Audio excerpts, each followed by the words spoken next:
All right, everybody. This is Let Us Interrupt You, episode 1 here on Tuesday, December 13th, 2022. I am Joseph Olivo. No Mike today. You know the usual schedule. He's not here on Tuesdays, for now until his work schedule gets completely different here. Otherwise, I am here in the tradition of doing the shows every Tuesday and Saturday. My special co-host will be back possibly Saturday because my schedule is all over the place because I will be at work at a birthday party, and somehow I'm trying to make it back home to do a quick episode on the podcast. I don't know if I can. I'm just letting everybody know, FYI, that I don't know if this Saturday will be a good time for me to actually do the podcast. So if my friend watching this right now, or I can just probably just text him later on. Realistically, I won't know. I won't know until I'm not sure how long this party is going to last. I got a far drive back from Stonington, Connecticut, back to Warwick, Rhode Island, which is in of itself an hour drive, probably even longer, because I'm not really familiar about the place of where I'm actually going to exactly. But I can figure it out from there. Not too worried about it. But sad news today. I would normally get into the NFL review stuff, but that's going to wait until towards the end of the episode because we got a lot of other sports to talk about other than just football. We have some sad news to report. Mike Leach has passed away. The Mississippi State coach, known as air raid invader, had heart complications, was in the hospital for the last 3 or 4 days. Died. He actually died Monday night. I actually thought he died this morning, but I guess the news broke out today that he died Monday night. He has led Mississippi State since 2020. Was transferred to the University of Mississippi Medical Center in Jackson on Sunday to receive treatment for a medical incident suffered in his home. Leach was last seen in public Saturday night at a local holiday party, which I thought he was in the hospital for at least 3 days. I guess he was just in the hospital as of Sunday night.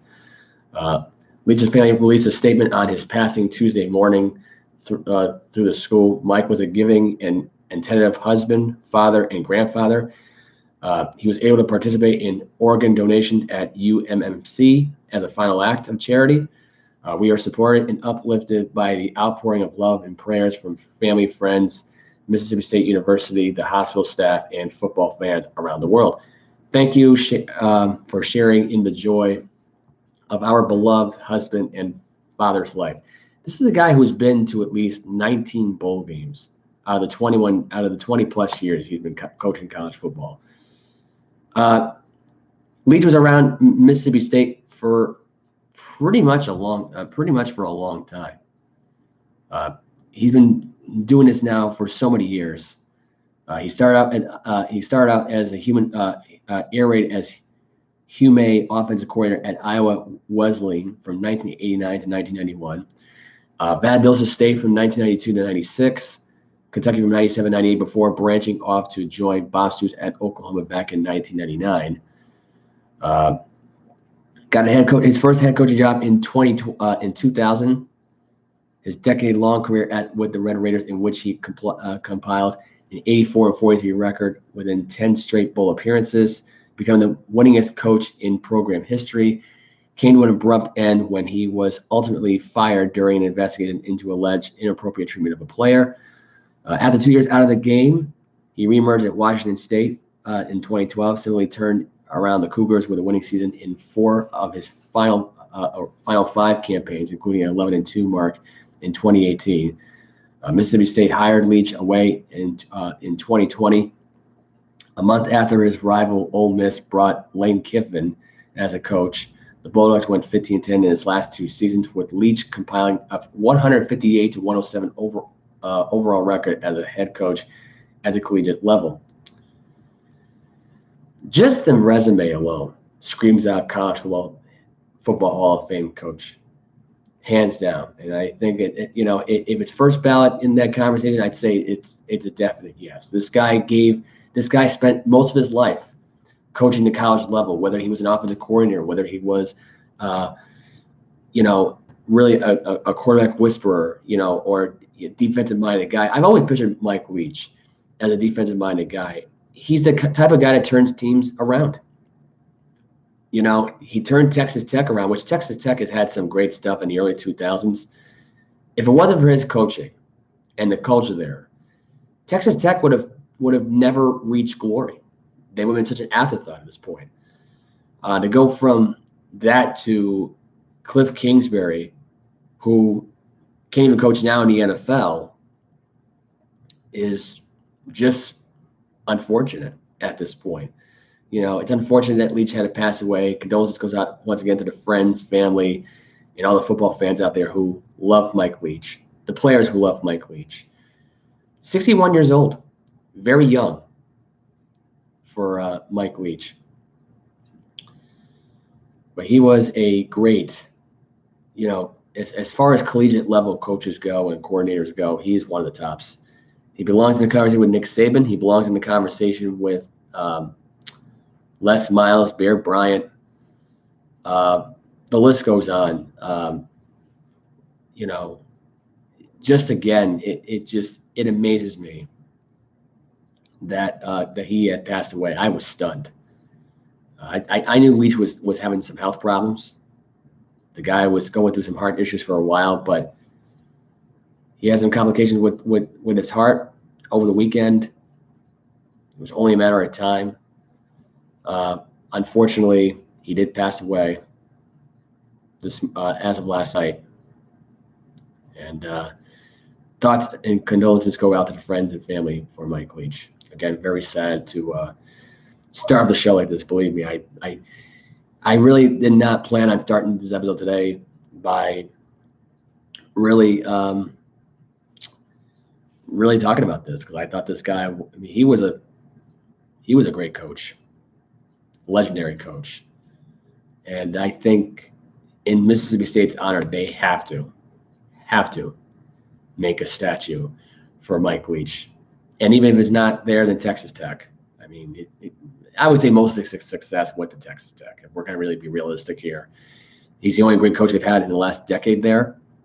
Texas Tech at this point has been completely useless after he left.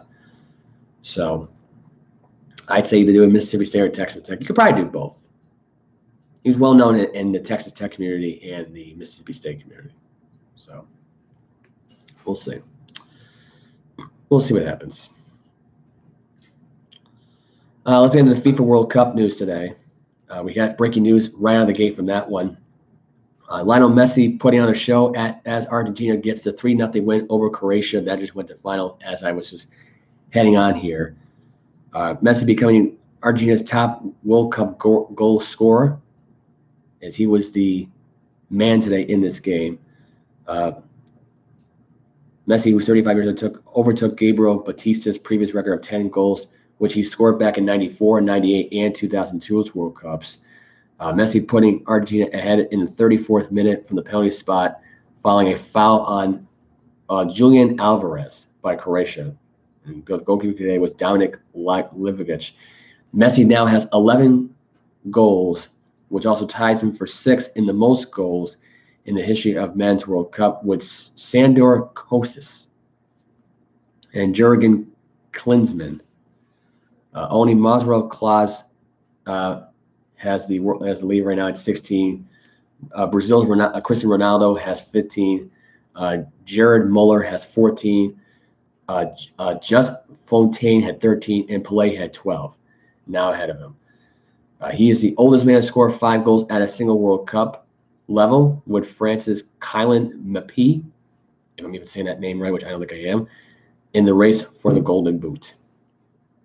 So we now know Argentina is now going to the finals of the FIFA World Cup. The question is who they face. That decision that we made tomorrow, because it'll be France and Morocco. I actually thought there'd be 2 games on today that determined that, but I guess not. I guess we're saving it for tomorrow. My money's on France. I think it'll be France and Argentina in the final. I don't see how it's not in the final. The final will be on December 18th, which will be on that Sunday. I will have the review for you. I might actually do just a FIFA World Cup, just straight up review for that after that game, because I don't know how much carry that will have going into a Monday or a Tuesday. I really don't, especially with soccer. Soccer, you never know. It just seems like a normal day the next day afterward. It's never full on coverage unless you're in that country anyway. So realistically, we'll see. We'll see what happens now going forward with that. NBA scores from last night. The Celtics last night did not have a good night. They've now lost back-to-back games out west. They lost to Golden State Saturday night, 123-107. Curry and Thompson combined for 66 points in that game. Last night they lost to the Clippers. They lost to Paul George and Kawhi Leonard. Leonard had 25 points. Paul George had 26. They combined for 51 combined to win 113-93.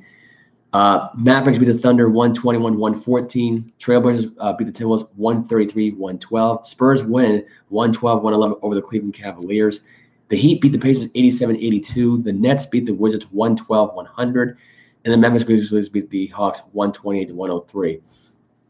Grant Williams was fined $20,000 for punching a ball in the stands in the Saturday night game. As Trae Young was fined for throwing the basketball in the stands for $20,000 during his victory the other night for the Hawks. I think it was against it might have been against the Cavs or the Pistons. I don't recall when that game was. Actually, might have the information right in front of me right now. The Hawks are currently 14-14, and it might have been against it was against the Bulls. Sorry, it was against the Bulls. It might have been last night or a couple of nights ago. I don't know. But Trae Young was fined $20,000. This all came out today. My thoughts on these particular findings, kind of ridiculous. No offense. I mean, $20,000, you're not allowed to sell. The Grant Williams one, I think fine. Whether you're punching the ball in the stands, you're showing aggression right now. You're not allowed frustration. You nearly decked a kid in the front row with the ball. I get it. But there's no need for that. The Trae Young thing, I think, was a stupid fine. I think it was one of the worst punishments I've ever heard in my entire life for any sport at any point in time. You mean to tell me right now that you can't throw the ball in the stands with the game pretty much over and done with? I mean, let's be honest here for a minute. I mean, you got a missed free throw at this point. There's no time left. There was no chance for really the Bulls to really get the rebound back anyway. They were boxed out. What do you want them to do? Do you want them to do a 360 dunk like Zion Williamson did last week against the Suns, where it was unnecessary and he could have dribbled the ball out? I mean, what do you want them to do? I don't get that. You don't find Zion Williamson for doing that stuff right now, and that game was pretty much over and done with. And I think the dunk happened after the buzzer even happened. So, and you gave him the point anyway. I don't get the logic of the NBA at this point. I don't know why they do the stupid shit they do. No offense. I think the punishment was ridiculous. I think it's outrageous they have that kind of punishment anyway going forward. With that, I think the whole thing was just absolutely ridiculous that you're going to fine somebody $20,000 for throwing the ball in the stands where you go like this with it basically, and you're not allowed to do that. Even the buzzer sounds up, and he threw it after the buzzer sounded up. It wasn't like the ball was still in play and they chucked it out of bounds with 10 seconds left in the game. That didn't happen. So I don't know what the referees saw in that situation to report that, because I think the commissioner might have been there. Maybe he almost got hit. Maybe the commissioner was there and almost got hit. Maybe that's why he got fined. I don't know. But to me, dumb fine. It was unnecessary, and it was probably one of the dumbest things I think I've heard all week. Just putting it out there for you. I just think it was a dumb punishment that did not need to be even announced.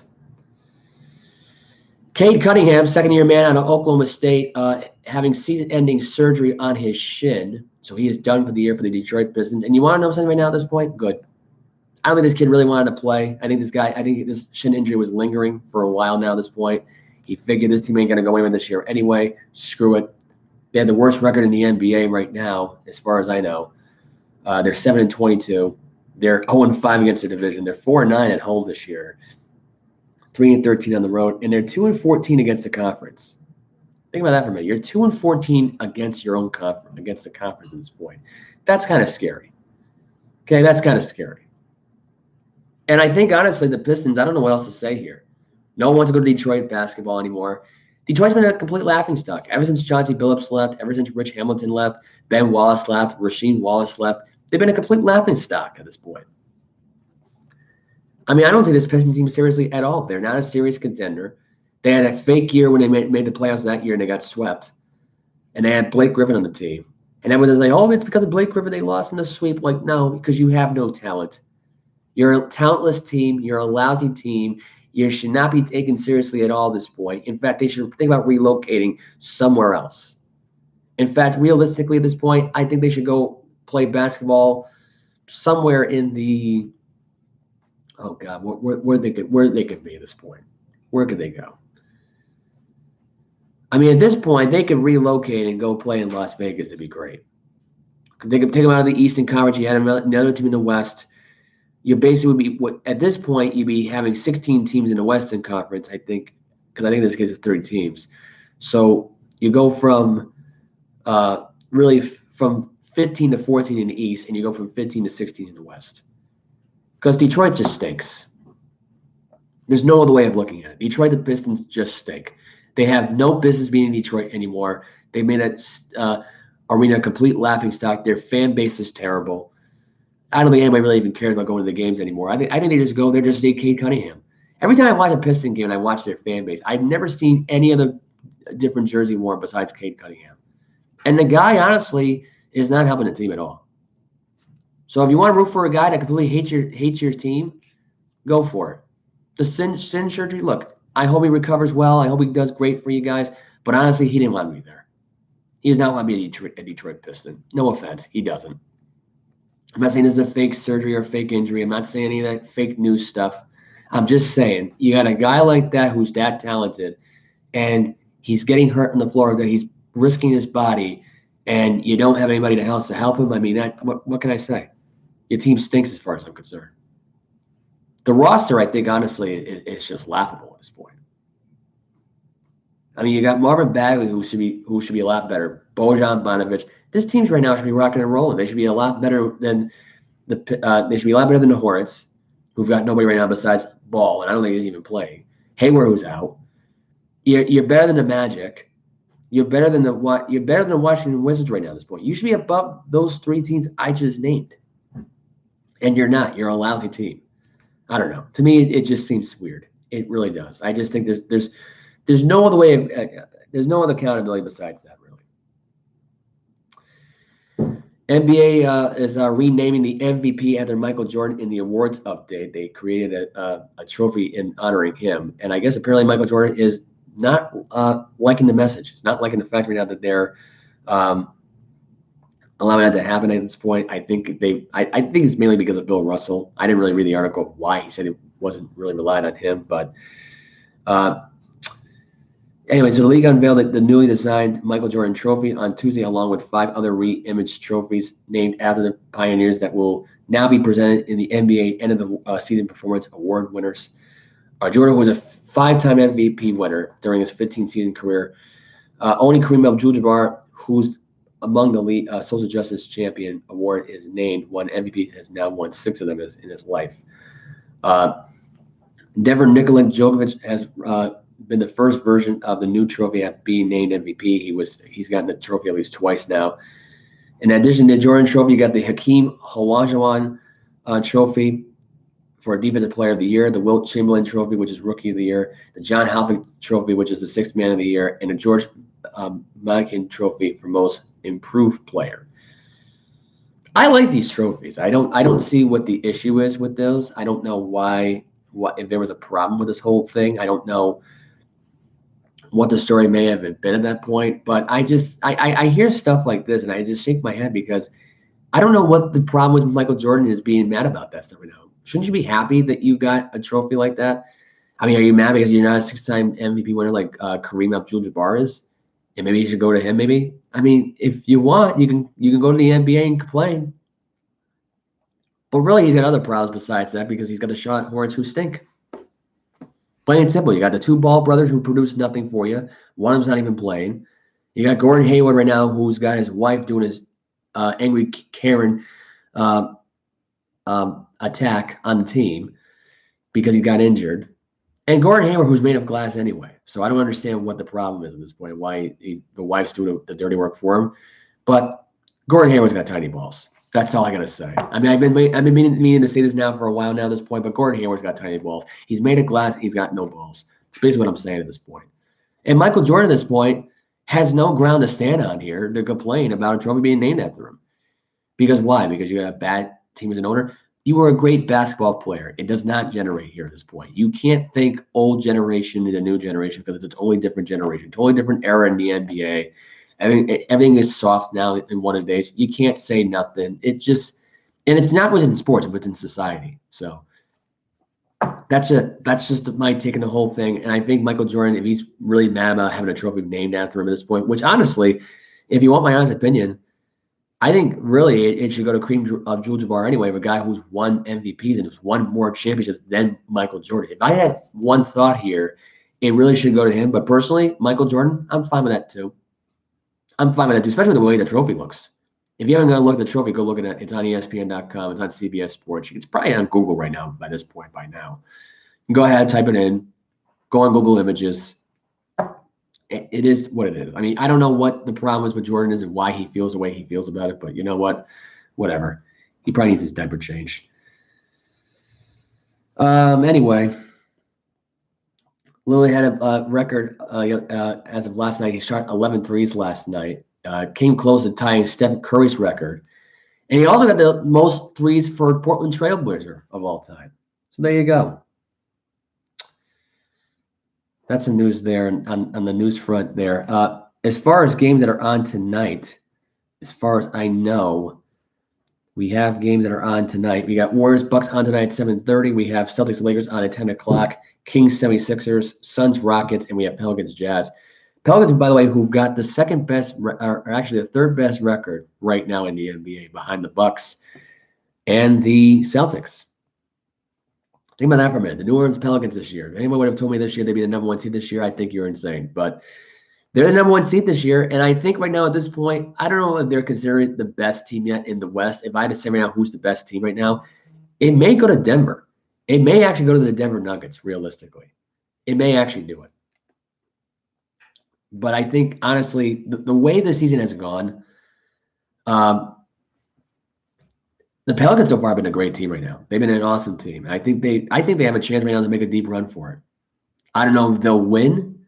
I don't know if they'll be eliminated in the semifinals. I don't know. I don't know how it's going to go because there's still some key pieces missing on the team. I think the depth chart in the team is just relying on a big three way too much. You got McCollum, you got Ingram, and you got Zion Williamson. And Zion Williamson, by the way, is carrying that team.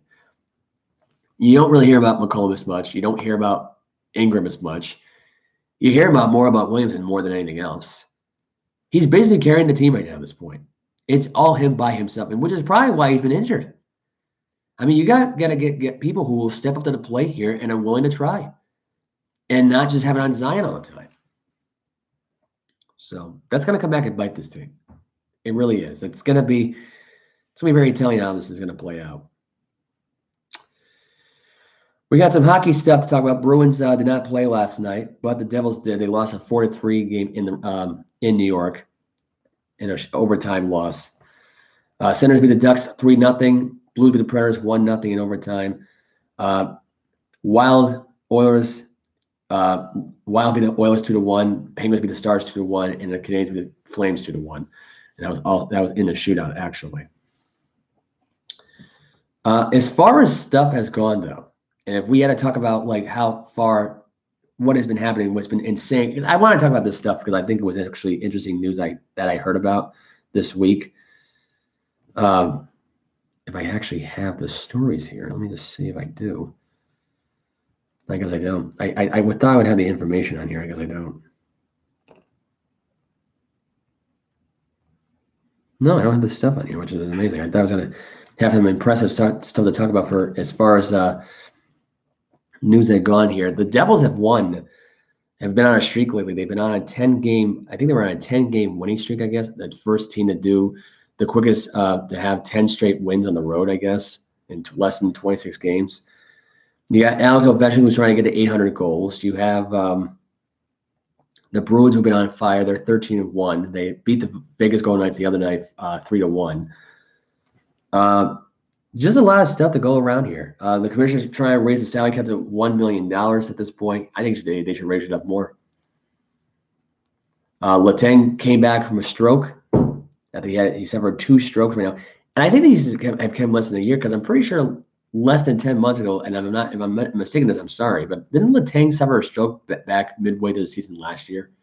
like right around the 2021, 2022 season. I'm just saying, to have 2 strokes in less than a year to me is amazing.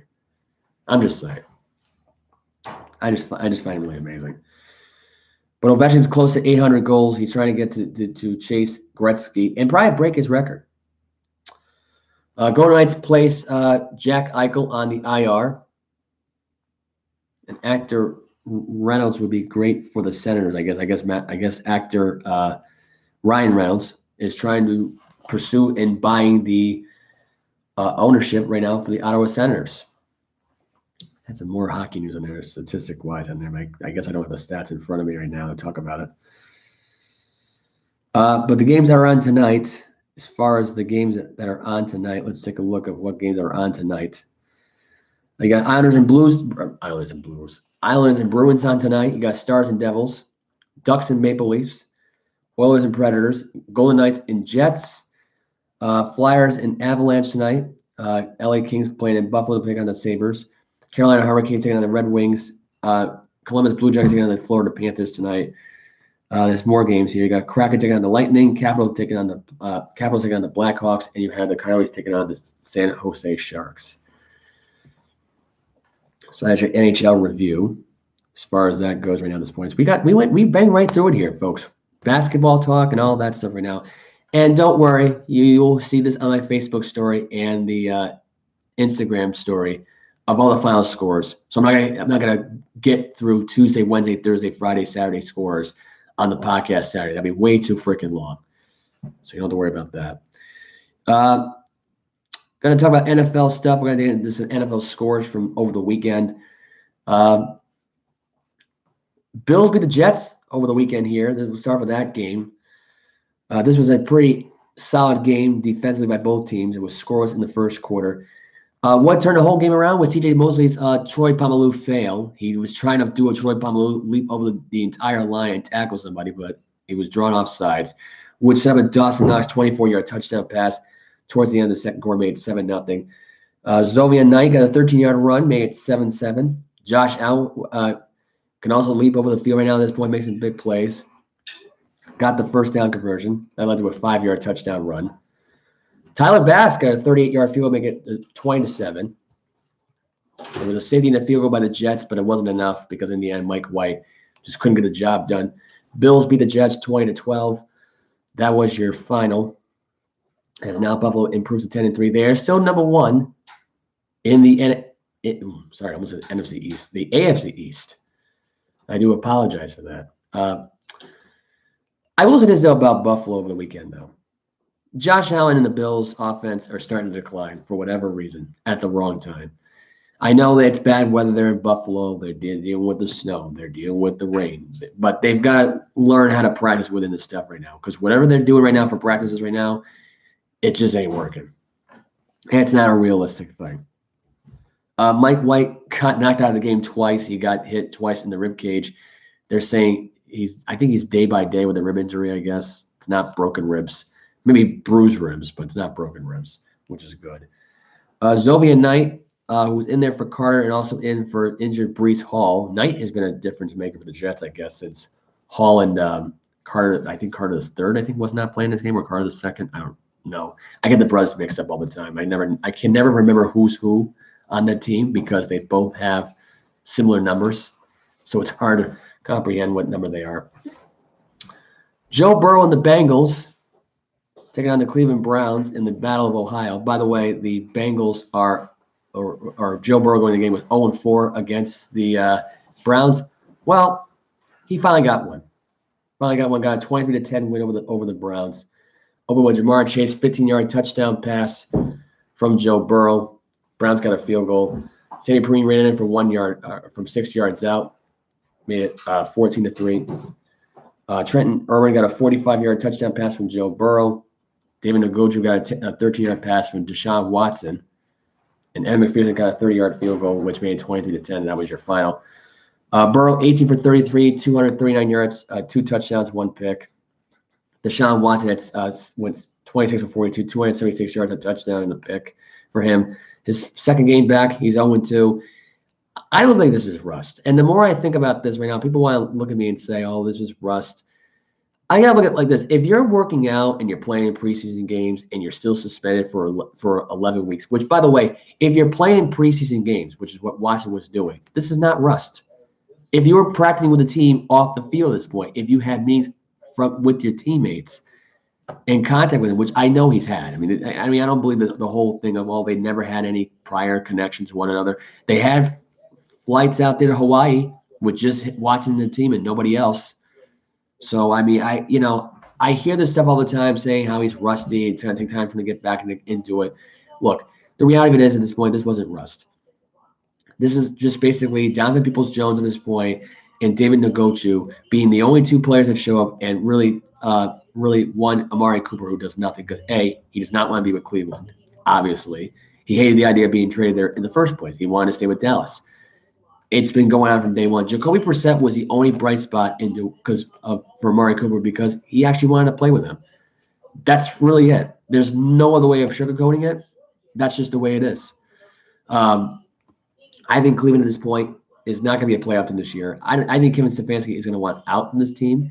He'll probably be the first Cleveland coach that says, yeah, I want out of this team. I want to co-coach somewhere else. And Amari Cooper is not going to stay for the Cleveland Browns. And I don't think Deshaun Watson's going to stay either. He'll probably stay for one more year next year, play another year with his team. He'll opt out of that contract as quickly as possible because this team is going to be a dumpster fire, even with him around. And it's going to be really hard for him, for a guy who's going to opt out, or anybody who's going to want him with the money he's asking for, and all the controversy that's right behind it with his situation with the massages in the courts and systems and the sexual assault allegations and all that stuff right now, cases that are building against him, and all the money he's going to pay all these women anyway. It's not a good look. It's not a good look at this point for him. It's not looking good for Deshaun Watson. Ravens Steelers, I'm not going to get into this game as much, really. This game was a bore fest. And at the end of the day, Tyler Huntley and Kenny Pickett both got concussed. So it came down to Mitchell Trubisky, who sucked in this game, threw 3 picks. He threw 1 touchdown. I'm not even sure who the backup even was in this game, but I didn't bother to care to watch this game. J.K. Downs carried the team. He had 15 carries for 120 yards and a rushing touchdown. He ran in for 4 yards. It was 10-0 at that point. Najee Harris ran in for 1 yard. Tucker got 2 field goals. Pat Freiermuth got a 10-yard pass from Trubisky. That was the end of it. It was too far gone at that point. Pittsburgh did themselves a hole. Baltimore barely survived the game, though. That's all I got to say. They barely survived this game. This was not really it didn't feel right. For a game that has been known for years for one of the biggest rivalries in the NFL, and to not even have it remotely feel like that from the moment this game started, it felt weird. It really did feel weird. Anyway, I'll give you the rest of the scores. Chiefs beat the Broncos 34-28. Russell Wilson got concussed, knocked out of the game, and he actually got a big giant bump on his forehead. Broncos are eliminated from playoff contention. They're now 3-10. That's it. That's all you need to know. They're 3-10 at this point. This was a great game, though. It did open up to a 27-0 lead. Mahomes had most likely the play of the year or maybe not play of the year per se, but close enough to it with that no-look pass, which was basically like a little, probably one of the most softest no-throw passes I think I've ever seen, with Jared McKinnon running it in from 56 yards out. He got a 10-yard pass as well. Willie Gay got a pick 6 for 47 yards out. Jerry Jeudy got 3 touchdown passes, 1 from 18 yards out, 5 yards out. Actually, he only had 2 touchdown passes. I'm sorry. Marlon Mack got a 66-yard touchdown pass, which opened the game up. Actually, Jeudy got a hat trick, got 3 touchdowns. Juju Smith came in with 4 yards out, but it was too late. Denver tried to make a run for it. That's where Wilson got concussed. He got slammed into the ground, into the turf. And Denver's now 3-10 here with Russell Wilson. Think about that for a minute. Kansas City's now 10-3. The rest of the finals here, 49ers beat the Buccaneers 35-7. This was Brock Purdy's first official NFL start against one of the greatest of all time in Tom Brady. Brock Purdy felt it was great talking to Tom Brady. Brady told me he was playing great, keep it up. Brock Purdy and his family were crying after the game because of how great his son played. Brady played like absolute dog crap in this game. This was embarrassing. It was an embarrassing loss.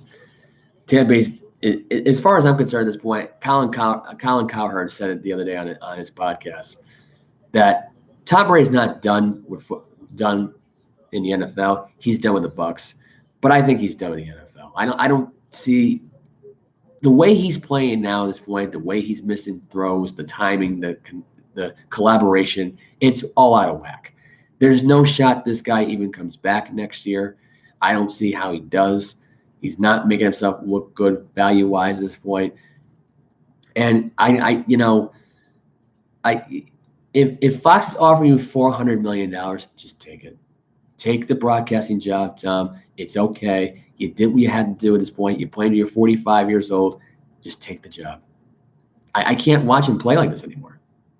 And the 250 yards was garbage yards. I'm still trying to figure out how Russell Gage got that touchdown reception in the end of the game. I can't figure it out. I thought it was an incomplete pass. So did the announcers. They couldn't believe that was even a touchdown. But I thought it was going to be a shutout for sure. I was convinced.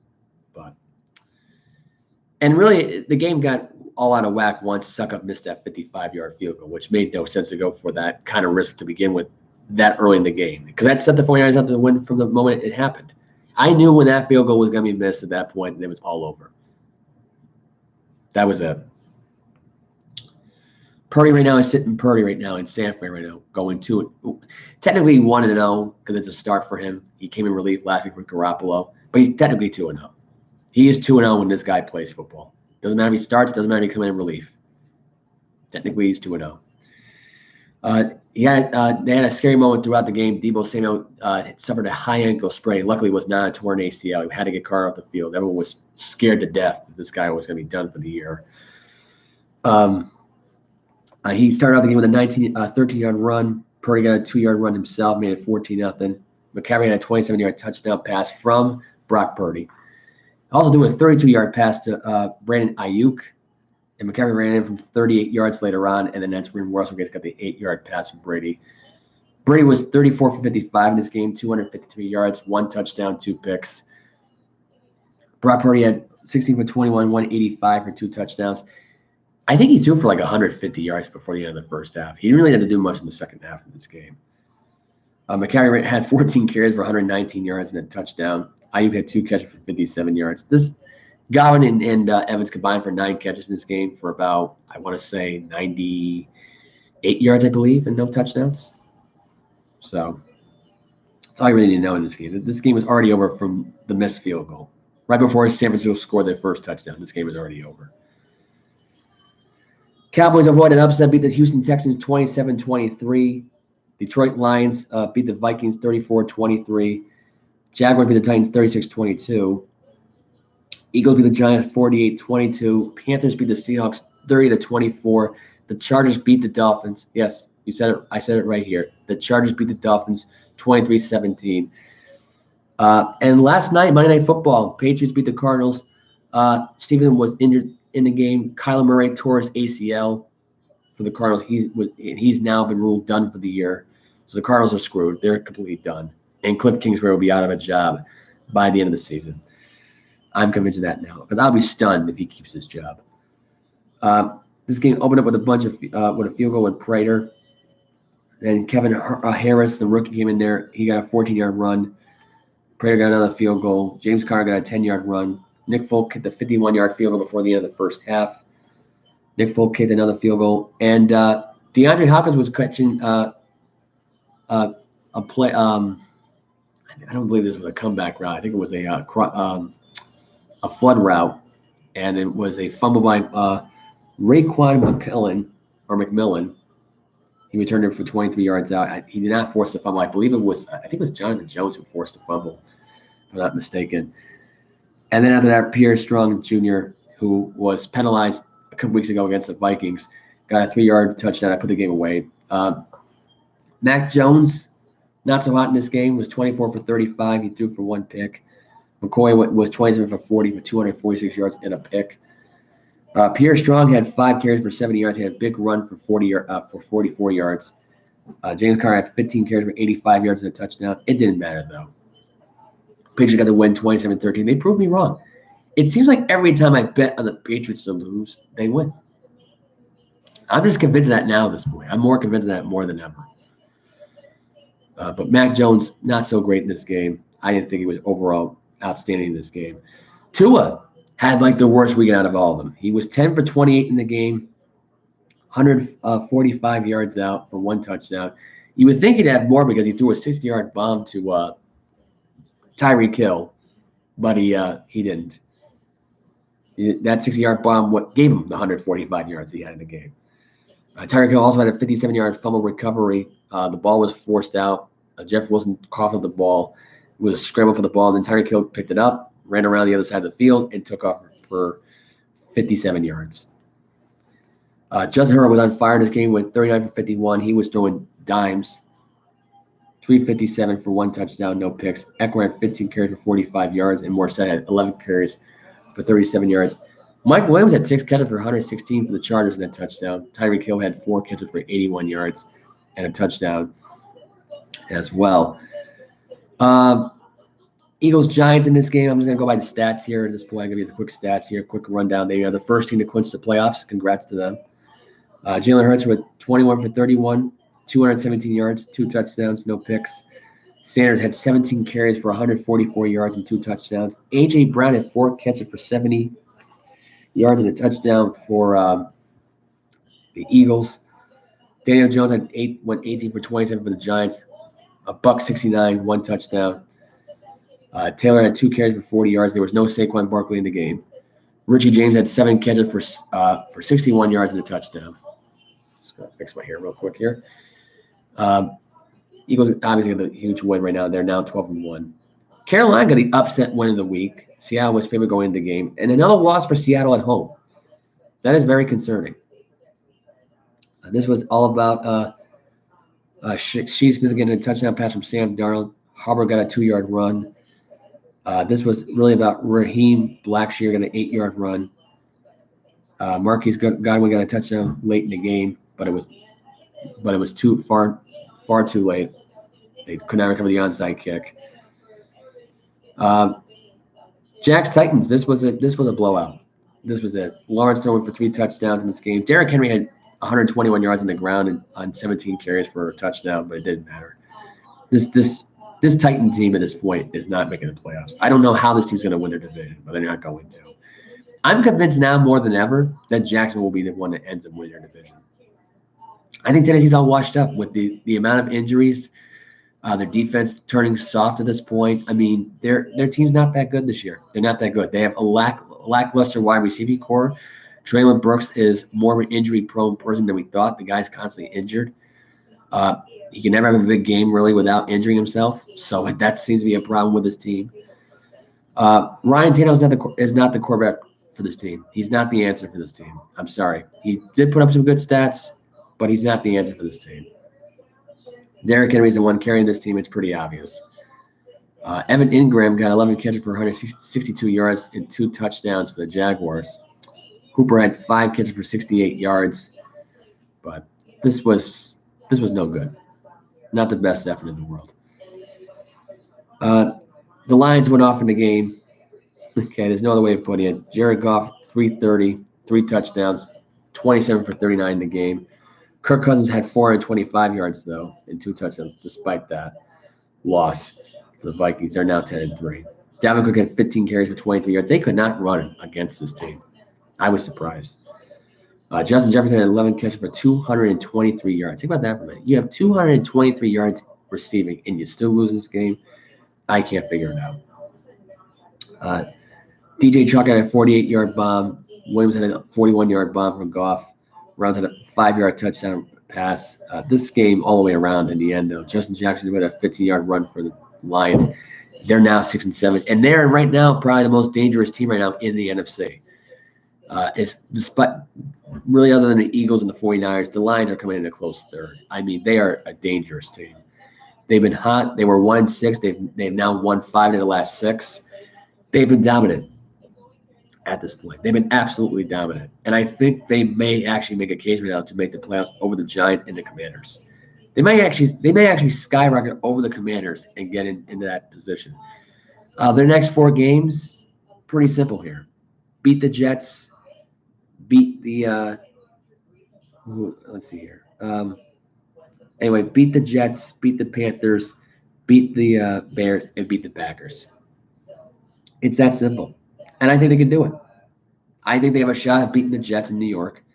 I think they go to Carolina to beat the Panthers, even though I think Carolina might win the division anyway. I think Tampa Bay's not going to win anything this year. And I think they can beat Chicago. I think Chicago is doable here, and I can't see the Lions not going to Lambeau Field and not pull off the win. They can if they've done it before. They can do it again. And Jared Goff at this point will have his way with the Packers. Mark my words. They're going to win their 4 next games. I'll be surprised if they don't, because I'm convinced right now they're going to. They're going to be 10-7. They're going to be in the 6th seed conversation, and whether it's Sanford as a 3rd seed or they move up to a 2nd seed in this case. Because I think Minnesota drops another game. I'm convinced of that now. More convinced of that more than ever. If they lose to Green Bay, I think they will. Because they don't have any good luck in Lambeau Field. I just don't think they do. Detroit's going to be the one that ends up taking out Minnesota in the end. Detroit might actually get their first playoff win. I'm actually going to call it right now. The Detroit Lions will win their first playoff game in over a century. It's been way over a century at this point. It's been over like 60 years or so, probably more than that, probably 70 years. But I think Detroit's going to knock out Minnesota out of the playoffs. I don't see how they don't. The Vikings look dead in the water. They have a horrible defense anyway. They can't stop anybody. They're 30th in the league in defense, complete percentage, red zone defense, you name it. They don't have a shot right now to beat this Lions team at this point. I don't think anybody does. The Jets don't. I'm sorry. I'm convinced right now they don't. Jared Goff's going to go off in this game. Yes, it's going to be a tough game next week because they're facing the Jets defense, which is ranked 4th in the league. But I just can't see realistically the Detroit Lions not making it past the Jets here. I just can't see it happening. Detroit's one hell of a team. And look, if they go 9-8 here, worst case scenario, they're still going to be a 16 anyway. I mean, that tiebreaker does kind of help Washington and the Giants a little bit. But am I convinced the New York Giants are a playoff team right now? Not anymore. Am I convinced that Washington's a playoff team? Kind of, but I don't think they're going to be a 6 seed. And plus, even with that tiebreaker anyway, they kind of own you because they already beat you guys earlier this season. So I'm calling it right now. The Detroit Lions make the playoffs. They win the next 4 games. And I think they beat the Vikings in the playoffs. And I don't know if they're going to have a deep run with this. And they do face Philadelphia later on in that scenario. If they do end up virtually winning here, it's going to be the number 1 ranked offense against the I think they'd be like number 1, number 2 ranked defense in the league. So it's going to be very interesting to see how this plays out. I truly think this will work out pretty good in their favor here. I think the Lions are good. There's no other way of putting it. The Lions are too good. And all I gotta say about Dallas right now is that even if it's Dallas, they're still in the same conversation. Detroit might beat them too. I'm convinced of them now more than ever. They might choke. In fact, I have Dallas next week losing to Jacksonville in Jacksonville next week. So I already have 2 upsets going on next week. Lions beating the Jets, Jaguars beating the Cowboys. They almost lost to the Houston Texans with a backup quarterback. Think about that for a minute. You have Jeff Drexel in there, who's been in there for most of the game. All right, Mills was in there, but he got injured. They were up 23. They were up 23-17 at one point in this game. They led for most of the game. It was back and forth. Dak Prescott is not the answer for this team. I mean, he threw for 2 picks in this game, 284 yards, a touchdown. He did lead a 98-yard drive. It was all things Ezekiel Elliott in the end running into the end zone there with his 15 carries for 62 yards and a touchdown. But he almost lost to Houston. There's no other way of putting it. Dameon Pierce had 22 carries for 78 yards and a touchdown. I mean, at this point, Dameon Pierce at this point should have been with the Dallas Cowboy running back crew. You could have had Pollard, Pierce, and Elliott. I think he's on the wrong team. Moore had 10 catches for 124 yards. Schultz had 6 catches for 87 yards. That's it. Not much else to talk about in this game. And there's not much else to talk about here, although there might be some news I might be missing here. Sources are saying out that the injury to Patriots wide receiver is under NFLPA scrutiny due to Devontae Parker nearly knocking himself out last night after he got slammed into the turf last night. Nelson Aguilar was trying to waive the referees to stop play to attend to Parker because he was not right after that hit. I mean, he was woozy. I would not be surprised if Devontae Parker doesn't play this week against the Las Vegas Raiders. I would not be surprised at all if he was ruled out. Let's see. Cole Beasley ending his retirement and signing with the Buffalo Bills on the practice squad. That was announced earlier today.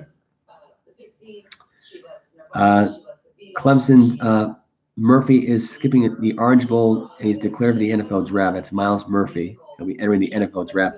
He may be a part of the Detroit Lions roster, along with Aiden Hutchinson at this point. If you have Murphy and Hutchinson next season, that's a dangerous defense for Detroit.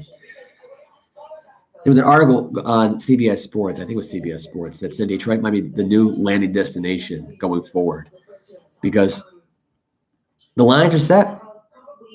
I think the Rams may have given away too much and may have actually regret giving away too much to Detroit because for one Super Bowl run at this point, was it really worth to give up 7 first-round draft picks? I just think it makes no sense. It's kind of dumb if you ask me. Jeff Saturday not wavering in hope to be the head coach. He does want to be the coach long term. He hopes to be the permanent head coach and not be fired on the spot by his owner and basically his friend Jim Irsay. And yeah, that's pretty much it. Not much else to talk about here, and I'm going to wrap up the show here with that. Thank you guys for listening. Please subscribe, hit like the video, and you know the social media drill. And I'm going to sign off here. Enjoy the rest of your week. I will try to go do this again on Saturday. Not guaranteeing anything. I'll let you know what's going on. Take care, guys.